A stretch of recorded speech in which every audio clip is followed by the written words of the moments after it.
1 కొరింథీయులు 10వ అధ్యాయము 13వ వాక్యం ఇలాగ సెలవిస్తుంది. సాధారణంగా మనుషులకు కలుగు శోధన తప్ప మరి ఏది మీకు సంభవింపలేదు. దేవుడు నమ్మదగిన వాడు.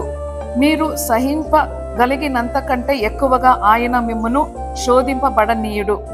అంతేకాదు, సహింపగలుగుటకు ఆయన శోధనతో కూడా తప్పించుకున్న మార్గమును కలుగజేయును. మీరు చాలా శోధనలో ఉండొచ్చు, చాలా కష్టంలో మీరు వెళ్తా ఉండొచ్చు.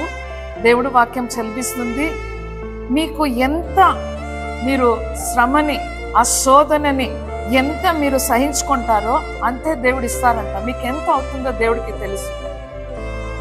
చూడండి, ఒక చిన్న 1 year బేబీ ఉందండి. ఆ బేబీకి ఒక పెద్ద బియ్యం మూటని ఆ పాప మీద ఎవరైనా వేస్తారా? లేదు. అలాగనే మా తండ్రికి తెలుసండి, మేమెంత సహించుకోగలమని ఆయనకి తెలుసు. ఆ శోధన వచ్చేటప్పుడు చూడండి, దేవుడు వాక్యం ఇలాగా సెలవిస్తుంది, ఆ శోధనని తప్పించుకోవడానికి కూడా దేవుడు ఒక మార్గంని మనకి పెట్టారు. హల్లెలూయా. తప్పించుకుని మార్గమును కలుగజేయును. అందుకు మీరు ఈ సమయంలో నా ప్రార్థన దేవుడు వినలేదే, ఇంత శోధనలో ఇంత కష్టంలో వెళ్తా ఉన్నాను అనుకోవద్దండి. శోధన అయిన తర్వాత దాన్ని సహించుకోవడానికి కూడా బలం ఇస్తారు, దానికి తప్పించుకోవడానికి కూడా దేవుడు ఒక మార్గంని పెట్టినాడు. నమ్మకంతో ఉండండి, విశ్వాసంతో ఉండండి. మీ కష్టము, మీ అన్ని ప్రాబ్లంని దేవుడు విడుదల ఇస్తా ఉన్నాడు.